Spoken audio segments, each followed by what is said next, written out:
Huwag niyo muna daw itatapon ang ballpen na wala ng tinta dahil pwede pa daw itong gawing laruan. Ito nga ay nakita ko lang sa TokTik na viral kaya atin ding tutularin. Ito nga ay gumamit lang siya ng ballpen, pangipit at saka yung takip ng plastic bottle at tingnan nyo ang mangyayari. Ginawa niyang kotse ang ballpen at tipid. Tala, gawin din natin yan. Yo mga lodi, at eto na yung ating mga kailangan yung mga lodi oh. So ballpen, tapos, yan, pag-ipit. Yan, takip ng plastic bottle yan. Itong ginamit ko yung cotton buds. Okay, simulan na natin. Itong ating unang gagawin. So, ito, ilagay lang natin dito. Yan. Okay, tapos, bubutasan naman natin ito. Yan, butasan natin. At eto na nga mga lodi, nabutasan ko na. Yan. Yan. So, ang gagawin naman natin ngayon, yan, ito. So, i-shoot natin dito. Yan. Tapos, ilagay natin yung wala kaya ang butas natin. Yan. Dito. Yan, ganun mangyayari niyan. Ano? So, hahanap ako ng pwedeng panlagay dito kasi luwag. Yan mga lodi, naghanap na ulit ako ng bagong takip ng plastic bottle at binutasan ko ng maliit lang kasi ang laki kanina. So, try natin. Yan, ganun lang dapat yung hindi gumagalaw. So, ilagay na natin dito. Yan.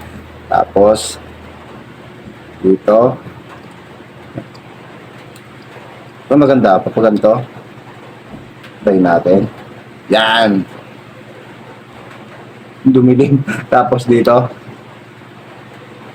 Yan. Okay, tapos talagyan na lang natin ng lastiko.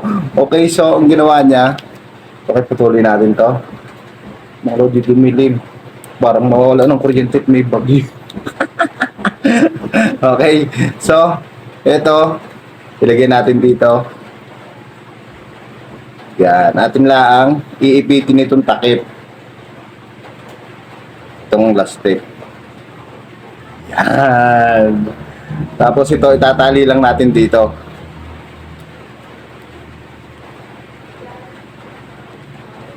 Sana gumawa na siya ng mga lodi.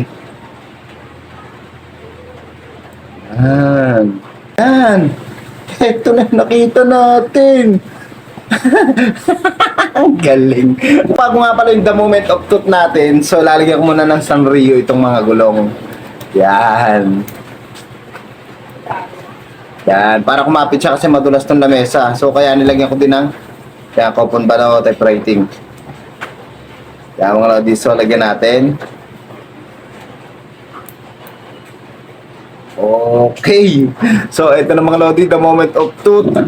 In 3, 2, 1, try natin. Bago ang the moment of truth, shout out muna nga pala kina Christian Paler, Jomar Jeronimo Manalo, kay Daddy Miken, Baksal Romel at kay paring Arnel Rueca.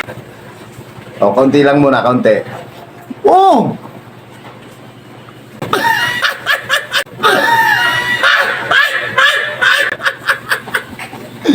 Wow! Mga lodi, oh! Oh! Ala, legit. So, kahit ganitohin mo kapag madulas yung lamesa. Mga lodi, ha? Mga lodi. Okay, try pa natin ang isa. Okay, ano, babang gising ka tayo? Mga lodi. So, nilagyan ko ng papel kasi madulas itong aming lamesa. Yan. Okay, ito na. 3, 2, 1. Ano, gusto mo ito? Mamaya. Mga lodi. Oh, okay. So, pwede mo rin siyang ganituhin na, mga lodi. Ano? Ang galing! Legit na naman tayo.